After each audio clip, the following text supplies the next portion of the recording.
What's up, everybody? I'm Akeem Lawanton, and in today's fix, new details emerge about the upcoming Miles Morales Spider-Man game and James Cameron's influence on the 2002 Spider-Man film. Your Spidey fix starts right now.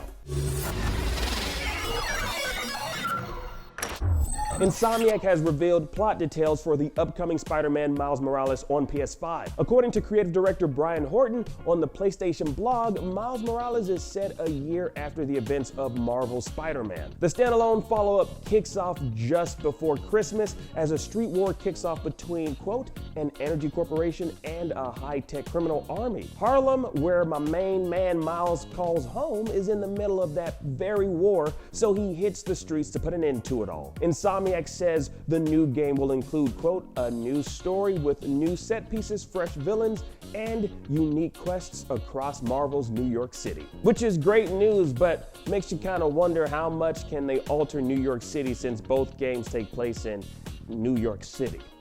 Along the way, Miles will discover new powers that set him apart from Peter Parker's Spider-Man. Per a new trailer recap video from Insomniac, Miles is being designed to feel distinct from Peter Parker in the first game. In addition to his new powers, Miles' combat and traversal animations will be brand spanking new. Hero animator James Ham even pointed out how Miles' low confidence in being a superhero will play out in how he web swings, with him like flailing his arms around, kind of like, you know, what we saw in the Into the Spider-Verse movie, which would be pretty damn cool. Insomniac makes it clear that this game is entirely about Miles Morales, in case the title didn't give it away. It's Spider-Man Miles Morales.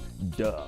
But the studio also hints that the original Spider-Man Peter Parker will return, saying, quote, we still have much of Peter's story left to tell.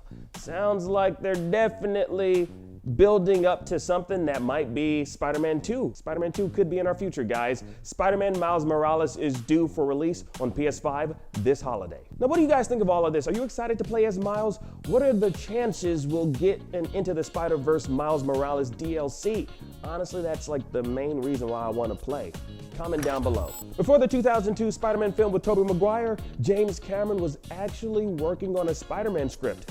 Yeah, the Avatar guy. After Canon Films failed to make a Spidey movie in the 1980s, James Cameron became attached to write and direct it for Carolco Pictures. Cameron's project eventually fell apart and years of legal battles over the screen rights ensued. Columbia Pictures won the screen rights and our boy Tobey Maguire became the web slinger we all mean to this day. But the 2002 Spider-Man film does share a lot of influences and elements from Cameron's unproduced version, which screenwriter of the 2002 film David Koepp readily admitted to in an interview with IGN. That's us. He said, quote, I never saw any previous versions from development because it had just come out of litigation, as I recall. And Koepp went on to say, quote, and so if there were other versions, they were like canon in the 80s or early 90s, but Cameron's treatment was very influential. James Cameron's script treatment left Koepp moved by how much he treated its protagonist seriously, something many superhero movies of that particular era hadn't done. Cameron's version included one particular dramatic alteration to the web crawler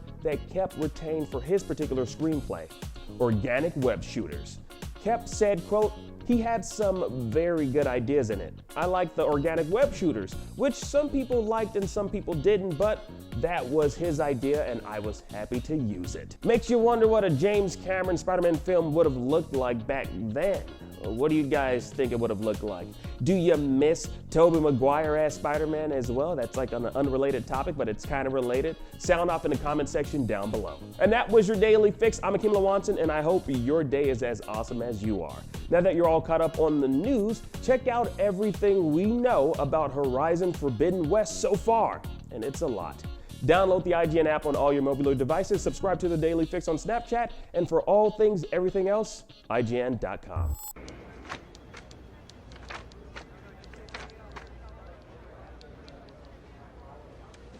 They're crap.